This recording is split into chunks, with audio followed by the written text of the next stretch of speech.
Gulf Pakistan की तमाम videos देखने के लिए हमारा चैनल सब्सक्राइब कीजिए और बेल के आइकन पर क्लिक कीजिए ताकि आप हमारी आने वाली तमाम वीडियोस से बाखबर रह सकें। बिस्मिल्लाहिर्रहमानिर्रहीम, अस्सलाम वालेकुम। गल्फ पाकिस्तान के साथ मैं हूँ आपकी मेज़बान एनी बाजू और अपने तमाम देखने वालों को खुशामदीद कहेंगे।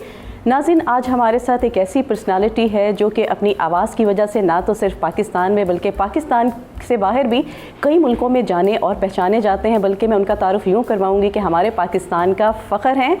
मोहम्मद रफ़ी के गानों में शोहरत पाने वाले सबसे स्पेशल पर्सनालिटी जो हमारे साथ मौजूद हैं वो है खालिद बेग साहब। उनसे जानेंगे थीसिस के हवाले से भी, मोहम्मद रफ़ी की आवाज़ में जो उन्होंने सबसे पहले गाना गाया कौन सा गाया, और इंडिया में गए, इंडिया में तमाम एक्टर्स से मिले और किस तरह से मिले। तो लिए चलते हैं और आपको मिलवाते हैं खालिद बेग साहब से। अस्सलाम वालेकुम। जी वालेकुम अस्सलाम। कैसे हैं आप? अल्हम्दुलिल्लाह ठीक है। आप वेलकम करेंगे आपको अपने शो में, आपने इतना कीमती टाइम निकाला यहाँ पे। तो खालिद साहब, कब से आगाज़ हुआ? शुरू से ही सिंगिंग में थे कि कोई जॉब के बाद आप आए?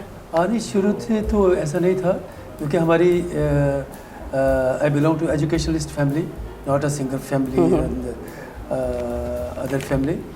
तो उसमें फिर ये हुआ कि बचपन में ही जैसे शौक़ होता है, शौक़ को फिर आहिस्ता आहिस्ता वो करते, और क्योंकि इजाज़त ही नहीं थी, बड़ा मजहबी घराना था। सही। और फिर आहिस्ता आहिस्ता वो जब जॉब मेरी हो गई, PIA में चले गए, तो उसके बाद फिर मैंने मास्टर्स म्यूज़िक में भी कर लिया। सही। तो किया, तो उसके बाद फिर जाके कहीं इजाज़त मिली और फिर प्रोग्राम्स करने शुरू किए उसमें। आप जुनून की हद तक चले गए ना, फिर तो आप थीसिस के लिए भी इंडिया चले गए।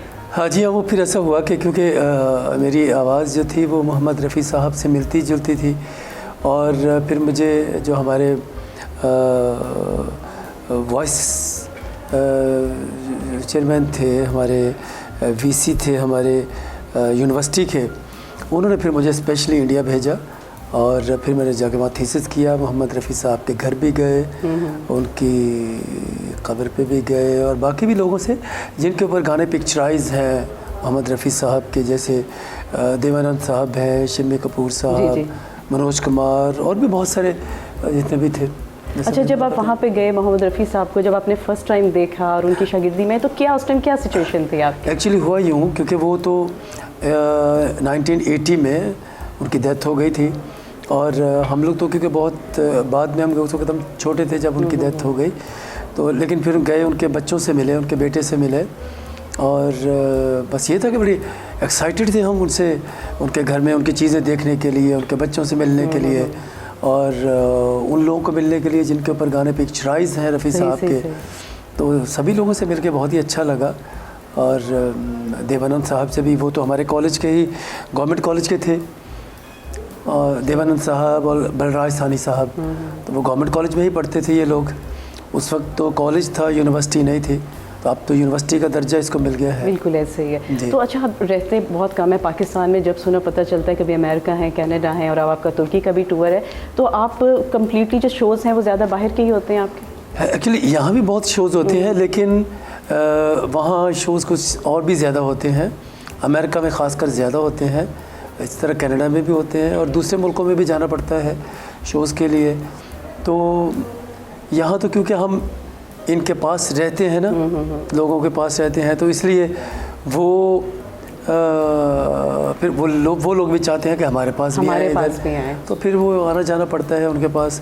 अभी करके आया हूँ, तो वो प्रोग्राम उन्होंने आगे डेट्स बता दी कि इस डेट को भी आपने आना है और प्रोग्राम करने हैं साथ, तो वो भी करेंगे। वहाँ के लोग भी बहुत प्यार करते हैं। जब अमेरिका जाते हैं और भी ममालिक में जाते हैं, तो लोगों की बड़ी फरमाइशें होती होंगी आपसे गानों की, तो स्पेशल किस तरह के गाने आपसे सुनते हैं? वो आपको पता है कि मोहम्मद रफ़ी साहब के जितने भी सॉन्ग्स हैं, तो उसमें कुछ जो मेलोडियस सॉन्ग वो लोग ज़्यादा सुनना पसंद करते हैं, लेकिन बाद ऐसे लोग भी हैं जिन्होंने अपना वो मोहब्बत में नाकामी जिनको मिलती है, वो फिर कहते हैं कि हमें ऐसे गाने सुनाए जाएं, वो जैसे आपके पहलू में आकर रो दिए, या इस टाइप के, वो भी सुनते हैं। तो उनकी जो नाकामी है वो खुशी में बदल जाती है आपकी आवाज़। अरे फिर क्या, अब करना पड़ता है ना फिर ये सब चीज़ें। बिल्कुल ऐसी। तो वहाँ पे जो लोगों का प्यार मिलता है, तो उस टाइम क्या फीलिंग्स होती हैं आपकी? फिर यह है कि पाकिस्तान का नाम रोशन होता है, और हमें अच्छा लगता है उनके साथ करके, और लोग वहाँ बहुत प्यार करते हैं। अच्छा, यहाँ तो हमें करते ही हैं, इस तरह पूरी दुनिया में भी, इंडिया में भी, और हर जगह ही हमें वो पजीराई तो मिलती है। बिल्कुल ऐसे। हाँ, तो अच्छा लगता है बहुत ज़्यादा। तो इस टाइम आप हमारे सेट पे मौजूद हैं, हमें और हमारे जितने भी देखने वाले उन्हें क्या सुनाने लगे आप? सुनाने क्या सुनाई जाए? आपके खूबसूरत खूबसूरत गाने को यहाँ पे भी सुनाए हमें। हाँ, अच्छा, एक उसमें ये है कि जो हमारे दोस्त हैं ज़फ़र साहब, उनके गाना बहुत पसंद है, लेकिन वो मैं ज़रूर अपना जो है ना वो गाना चाहूँगा। चलिए ज़फ़र साहब की फरमाइश पे हम गाना सुनने लगे। जी। मैं कहीं कवि न बन जाऊं, तेरे प्यार में कविता, मैं कहीं कवि न बन जाऊं, तेरे प्यार में कविता, मैं कहीं कवि न बन जाऊं।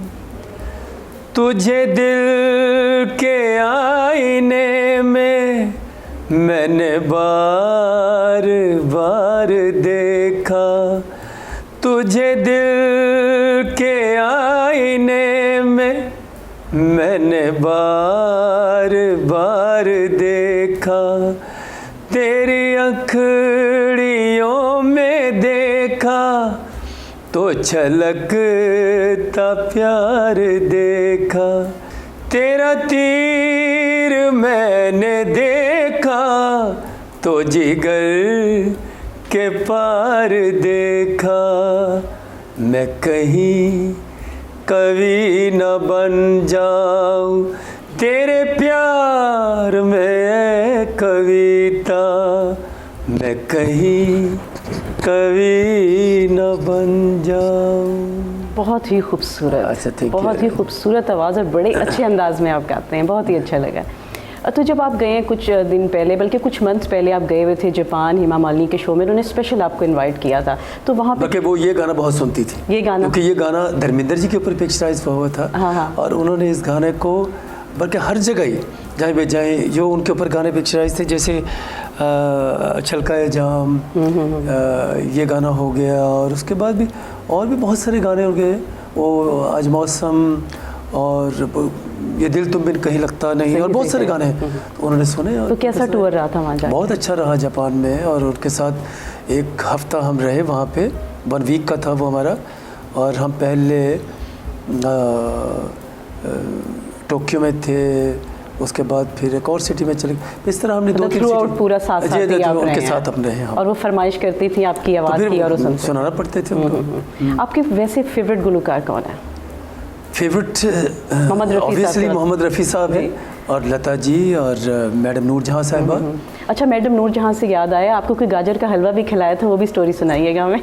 हाँ, एक्चुअली मेरी जॉब तो क्योंकि पीआईए में थी, और जब भी वो मैडम जो थी वो आया करती थी वहाँ पे एयरपोर्ट पर, तो मेरी ड्यूटी क्योंकि वीआईपी लॉज में होती थी, तो उन्होंने आना और एक दफ़ा मुझे बुलाया, कहने लगी कि ज़रा चाय तो पिलाइए। मैं कहा जी मैडम, लेके चाय लेके आया मैं, तो मैंने उनको बताया। वो उनकी मेरी सेकंड मुलाकात थी। अच्छा। पहली मुलाकात में तो हम डरते ही रहे उनसे, और उस वक्त एज का भी वो था, ज़रा एज थी अपना 21-22 साल की एज थी, तो डरते थे कि अब पता नहीं कुछ कह ना दें ये। लेकिन थोड़ी सी हिम्मत की, और सेकंड उनके पास मैं गया, मुलाकात हुई, उनको चाय पेश की मैंने, तो मैंने कहा मैडम मुझे आपके गाने बहुत अच्छे लगते हैं। तो कहने लगी कि अच्छा कौन से गाने अच्छे लगते हैं? मैंने कहा वो 1942 में एक फ़िल्म आई थी आपकी ख़ानदान, तो उसके गाने बड़े अच्छे थे मुझे, वो बहुत। तो मुझे कहने लगी तुम्हारी उम्र कितनी है? तो मैंने कहा मेरी उम्र तो 21 साल है। तो कहने लगी गाने तुमने 1942 के तुम्हें भी याद हैं? हाँ। तो सुनाओ। और मैंने उनको सुनाया उनका गाना, तो बड़ा उन्होंने अच्छा प्यार किया। फिर उन्हें घर भी बुलाया, फिर अपने हाथों से गाजर का हलवा बना के उन्होंने खिलाया। तो वो बड़ा तो वो कौन सा गाना था? वो मैडम का गाना था वो तू कौन सी बदली में मेरे चांद है आजा, तारे हैं मेरे ज़ख्म जिगर इनमें समा जा, तू कौन सी बदली में मेरे चांद है आजा। उस वक्त इसी टाइप की ही तर्ज़े बना करती थी, बिल्कुल ऐसे ही है 1942 में। और ये थे अपना हमारे ग़ुलाम हैदर साहब। जी जी जी। तो उस वक्त क्योंकि पाकिस्तान और इंडिया तो आपको पता है ये सब कॉन्टिनेंट तो इकट्ठा ही था, इसमें बिल्कुल ऐसे था ही नहीं कोई ऐसा। तो लेकिन ये जो इनकी फिल्में थी कुछ लाहौर में बनती थी और कुछ बॉम्बे वगैरह में भी मिक्स रहता था सारा जो शेड्यूल। जैसे जुगनू फिल्म वो जो थी वो शौकत हसन रिजवी साहब ने बनाई थी, उसमें दिलीप साहब, तीसरी फिल्म थी दिलीप साहब की जो हिट हुई। सही। तो अब मज़ीद हम फरमाइश करेंगे आपसे गाना सुनने की, आप आए और हम बार बार गाना ना सुने, कैसे हो सकता है? गाना सुना दिया आपको? नहीं, एक सुनाया ना हमने, और सुनना है आपसे, फिर आप नहीं इस तरह आते। क्या सुनाएंगे अब? अभी क्या सुनाया जाए? सुनाएं कोई अपना फेवरेट, कोई मज़े का सॉन्ग। वैसे तो ये फेवरेट सारे जितने भी गाने हैं वो सभी फेवरेट हैं। और ये जो आपने सवाल कहा है, यही सवाल मैंने मोहम्मद रफ़ी साहब के बेटे से, शाहिद से भी किया जी। तो मैंने कहा मुझे बताइए आपका फेवरेट गाना कौन सा है। तो उन्होंने भी ये जवाब दिया कि इतने मौसीकार हैं कि हम किसी का भी नाम लेंगे तो हमें ये उनका गाना जो है वो बहुत पसंद है, तो दूसरे नाराज़ होंगे। ऐसे ही है, बिल्कुल सही कहा। तो इसलिए गाने तो उनके सारे ही बहुत अच्छे हैं, और जो भी उनका गाना रफ़ी साहब ने जो गाया है वो तो आपको पता है वो अमर ही हो गया है। बिल्कुल ऐसे ही है। अब हमें सबको भी अमर कर दे, सुना दें गाना। अब गाना कौन सा है? अब इतने सारे गाने हो ना तो उसमें बड़ा चूज़ करना जो है ना वो बड़ा मुश्किल हो जाता है। मुश्किल हो जाता है। तो चलिए। बहारों फूल बरसाओ, मेरा महबूब आया है, मेरा महबूब आया है। हवाओं रागनी गाओ, मेरा महबूब आया है, मेरा महबूब आया है। बहुत ही खूबसूरत। और मज़ीद नहीं सुनाएंगे आगे? मज़ीद इसी गाने में थोड़ा सा और सुना, इतना प्यारा था। अभी बहारों में गए थे तो आपने गाना बंद कर दिया। लाली फूल की मेहंदी लगाए न गोरे हाथों में, उतर आए घटा का जल लगाए न प्यारी आँखों में। सितारों मांग भर जाओ, मेरा महबूब आया है, मेरा महबूब आया है। बहारों फूल बरसाओ, मेरा महबूब आया है, मेरा महबूब आया है। बहुत ही खूबसूरत, और आपका अंदाज़ बड़ा प्यारा है। अच्छा, थैंक यू। अच्छा, आपको देख के लगता है आपको गुस्सा नहीं आते, बड़े हम्बल पर्सनालिटी लगती है आपकी। क्यों नहीं आता गुस्सा? अच्छा, लग नहीं रहा है। गलत बात करता है फिर गुस्सा आता नहीं। गलत बात आपसे कौन करता होगा? कोई नहीं करता। वो जफर साहब ही करते हैं मुझसे गलत अच्छा, ये जफर साहब हैं कौन? मेरे बड़े प्यारे दोस्त हैं। वो जब भी मिलेंगे वो ये कहते ये गाना सुना दें, ये गाना सुना दें और ये गाना सुना दें। आवाज़ पसंद है तो कहते हैं ना, ये तो लोग तो कितनी फरमाइशें करते हैं आपसे। बहुत मोहब्बत करते हैं, अच्छे, बहुत ही नाइस आदमी हैं। अच्छा, जिस तरह आप गाना गाते हैं तो कई लोग चाहते होंगे कि आपकी शागिर्दी में आए, तो कभी आपने सोचा नहीं क्लास के बारे में या लोगों को सिखाने के बारे में? नहीं, एक्चुअली ये है कि टाइम जो है ना वो इतना होता नहीं है, क्योंकि यहाँ बाहर के टूर्स होते हैं तो ज़्यादातर वक्त जो है वो बाहर गुजरता है, और जब यहाँ आते हैं तो यहाँ भी मसरूफियत होती है। लेकिन यह है कि मेरी एप्लीकेशन जो है अभी GC में गई हुई है एडोब डिपार्टमेंट के लिए। अभी दुआ करते हैं कि शायद अब हुकूमत चेंज हुई है तो शायद कुछ हो जाए। अभी अगर वो हो गया तो फिर ज़्यादा वक्त कोशिश करेंगे कि यहाँ गुजरे और वहाँ बाहर ना गुजरे। जी, वो कोई एप्लीकेशन स्पेशल है? जी, वो जॉब निकली थी वहाँ पे GC में, तो उसमें म्यूज़िक। ठीक म्यूज़िक। ये तो बड़ी खुशकिस्मती होगी बच्चों के लिए भी जो सीखना चाहते हैं। जी हाँ, वो वहाँ पे जो है जो हमारी यूनिवर्सिटी के बच्चे होंगे उनके लिए तो बहुत ही ज़्यादा होगी। अच्छा, आजकल बेशुमार लोग हैं वो सिंगर बनना चाहते हैं, आवाज़ ना भी हो तो वो गाना गाते हैं, तो आप उनके बारे में क्या कहेंगे? उन्हें स्पेशल कुछ सीखना चाहिए या क्या कहेंगे? एक्चुअली बात यह है कि कुछ लोग होते हैं गॉड गिफ्टेड लाइक मी, और कुछ लोगों को कुछ सीखना पड़ता है साथ। तो मास्टर्स तो मैंने भी किया म्यूज़िक में, लेकिन उसके साथ साथ मैं अब मोहम्मद रफ़ी साहब की एक शागिर्द हैं उषा टिमोथी जी, मैं उनका शागिर्द भी हूँ, बाकायदा उनसे सीखा भी है। और पाकिस्तान में बहुत से लोगों से, अभी मैं चंद दिन पहले जब कनाडा से वापस आया हूँ तो मेरे उस्ताद मोहतरम सुहेल राना साहब, जी जी। उनके साथ मेरा बड़ा वक्त गुजरा। मैं वहीं पे थे, हम लोग इकट्ठे थे, उनसे बहुत कुछ सीखा। तो इस तरह कुछ सीखने से, जैसे एक हीरा होता है तो उसको तराशने की ज़रूरत होती है, तो हमें इन लोगों ने तराशा है, हमने उनसे सीखा है। अब लता जी के गानों से बहुत सारी, अब उर्दू जो हमने सीखी है वो गानों से सीखी है और दिलीप कुमार साहब से सीखी है। सही सही है। अच्छा खालिद साहब, मुझे बताएं, आप गल्फ़ पाकिस्तान में स्पेशल आए हैं, यहाँ पे हमारी CEO है मैडम फरजाना और शेख साहब जो कि देख रहे हैं सारी चीज़ों को बड़े अच्छे तरीके से, तो आप यहाँ पे आए, आपको क्या फीलिंग्स थी आते? ये उनकी मोहब्बत ही तो खींच के लेके आई है। सही से। जी हाँ। तो उनके जो तारिक साहब हैं और जो मैम फरजाना है, अब यकीन जानिए बड़े लविंग, दोनों बड़े बहुत ही अच्छे हैं, बड़े नाइस हैं, और उनकी मोहब्बत में तो ये आए हैं। बिल्कुल ऐसे ही, और वाकई ऐसे ही होता है कि जब आपको प्यार होता है कदम खुद ब खुद ही जो है वो आ जाते हैं। तो अब जो है प्रोग्राम हमारा एंडिंग की जानिब में, मैं चाहूँगी कोई अच्छा सा एक मैसेज दें और उसके बाद आपका गाना सुनना चाहेंगे। मैसेज तो यही है कि मोहब्बत बांटें, बस इसकी ये दुनिया में, क्योंकि हम मुख्तसर वक्त के लिए आए हैं यहाँ पे, तो इसलिए हमें चाहिए कि हम दूसरों के लिए फ़ायदेमंद साबित हों, ना कि इंसान बात, मैंने यहाँ पे देखा ना बाज़ लोगों में कि वो अपना फ़ायदा करने के लिए दूसरों को नुकसान पहुँचाते। बेशक बहुत ज़्यादा लोग ऐसे ही हैं, लेकिन ऐसा होना नहीं चाहिए। कि हमेशा ये होना चाहिए कि जिस जगह पे आप बैठे हैं और जब आप वहाँ से जाएं तो लोग आपको याद करें, कहीं दोबारा ये आए। अब ये ना हो कि वो कहे कि ये दोबारा ना ही आए तो बेहतर है। तो आपका अखलाक अच्छा होना चाहिए, क्योंकि हमें हमारे इस्लाम ने जो चीज़ें सिखाई हैं, अब इसी तरह ये कोई मैं बड़ाई बयान नहीं कर रहा, जी जी, बहुत सारे लोग जो है वो मुसलमान हुए हैं जो मैंने किए हैं। अच्छा माशाल्लाह। लेकिन सिर्फ अखलाक से।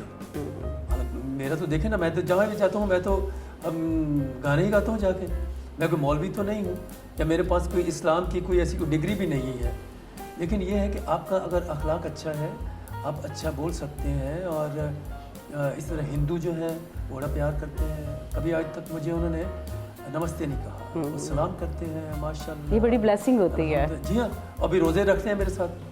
सही माशाल्लाह। तो अब ये चीज़ें होती हैं कि अगर आपका अखलाक अच्छा है, अब ये नहीं कि मैंने देखा है कि शोबिज़ में भी या किसी और आप लगा लें इंसान किसी बिजनेस में चला जाए या कहीं भी, वो अगर थोड़ी सी शोहरत मिल जाती है या पैसा आ जाता है तो वो ज़मीन की सतह से 2 फुट ऊंचा उड़ना शुरू कर देती है। ऐसे ही है, जबकि वो गिरने का बहुत ज़्यादा ख़तरा होता है। ऐसे ही है। तो इसलिए जब आपको शोहरत मिलती है, आपके पास पैसा आता है, तो आपके जो कदम हैं वो ज़मीन से जमे रहने चाहिए। बिल्कुल ठीक। इसलिए हज़रत अली रज़ी अल्लाह ताला अन्हु का कौल है कि ज़मीन पर बैठ के खाना खाते हैं ना, उसको गिरने का ख़तरा नहीं होता। बेशक, बहुत ही प्यारी बात तो की इसलिए आपने। जितनी भी आजिज़ी, अल्लाह ताला को क्योंकि आजिज़ी पसंद है, बेशक, तो इसलिए हमेशा इंसान को आजिज़ी में ही रहना चाहिए। बिल्कुल सही, बहुत ही अच्छा पैगाम आपने दिया। हम चाहेंगे कि तमाम नाजरीन को कोई खूबसूरत सा गाना सुनाएं ताकि हमारा प्रोग्राम एंडिंग की जानिब जाए।